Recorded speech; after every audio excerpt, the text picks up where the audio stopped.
December 19th, 1944, 06:23 hours. Woods outside Novelle, Belgium. Unterscharführer Klaus Wendel's gloved fingers fumbled with the frozen pencil as he wrote in his personal journal, his breath pluming inside the Panther's cramped turret. The Americans possess a new predator. We hear them, but never see them. By the time our turret rotates, they have vanished. 3 of our Tigers were lost yesterday. Through his commander's cupola, Wendel stared into the Ardennes pre-dawn gloom, where beyond the tree line, the 75th Tank Destroyer Battalion's M18 Hellcats were already maneuvering into place. What he could not know was that in precisely 17 minutes, his entire concept of armored combat would be broken by an American vehicle that defied every principle the Wehrmacht had perfected over 5 years of war. The Panther's 75mm gun could pierce any American tank at 2,000 meters. Its frontal armor deflected most Allied shells. It was the peak of German engineering, heavy, powerful, methodical.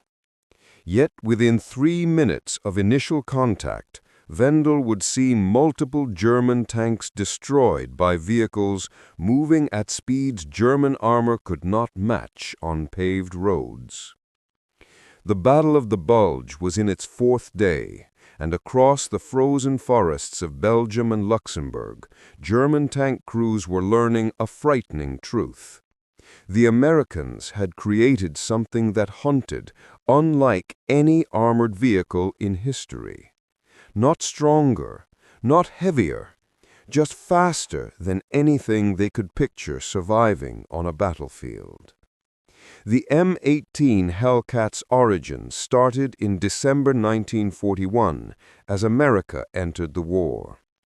While German tank doctrine evolved from the principle of overwhelming firepower and protection, leading to 45-ton Panthers and 69.8-ton King Tigers, American designers at General Motors adopted a radically different approach that would horrify German crews 3 years later.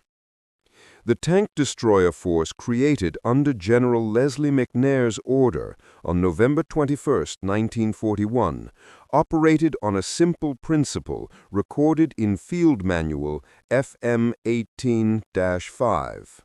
Seek, strike, and destroy. The focus was on speed and firepower over armor. The M18, designated T-70 in development, would embody this philosophy to a degree German tank designers considered reckless. Buick Motor Division in Flint, Michigan, not Grand Blanc, as sometimes mistaken with the nearby Sherman tank plant, got the contract in January 1942. Chief Engineer Joseph Roberts faced requirements that appeared conflicting. Mount a 76mm high-velocity gun able to destroy any German tank, keep a low profile for hiding, and reach speeds over 50 miles per hour, all while weighing under 20 tons. The solution challenged traditional tank design. The M18's armor was just 25.4 millimeters at its thickest on the turret front, 12.7 millimeters on the hull front, barely enough to stop heavy machine gun fire. A German 88mm shell would not just penetrate, it would go clean through both sides. The design put mobility above all else, creating what military historians would later call the fastest tracked armored fighting vehicle of World War II. The first M18 Hellcats arrived in Europe in early 1944. First seen action in Italy with the 894th Tank Destroyer Battalion, the 74th Tank Destroyer Battalion became the first unit in the European theater to get M18s in May 1944, landing at Utah Beach on July 13th. But it was in the Normandy breakout where German tank crews first met what would become their nightmare. On July 29, 1944, near Coutances, France, elements of German heavy tank battalions reported alarming engagements with American tank destroyers that disappeared before the Germans could fire back. After-action reports documented enemy vehicles showing speeds estimated at 80 kilometers per hour over rough ground, with engagement times from first shot to last sighting about 180 seconds. The math was simple and terrifying. A Panther tank's turret needed 60 seconds for a full rotation. Its top speed was 34 miles per hour on roads, 15 miles per hour cross-country. The M18 Hellcat could accelerate from 0 to 30 miles per hour in 7 seconds, maintain 55 miles per hour on roads with governor, 60 miles per hour without, and sustain 26 miles per hour cross-country. In the 3 minutes a German crew took to identify the threat, rotate their turret, acquire the target, and fire, the Hellcat could move nearly a half-mile. The fear was not irrational. The M18 76mm M1A2 gun, while unable to pierce Panther frontal armor with standard M62A1 APCBC ammunition, could easily defeat the 40mm side armor at 1,500 meters.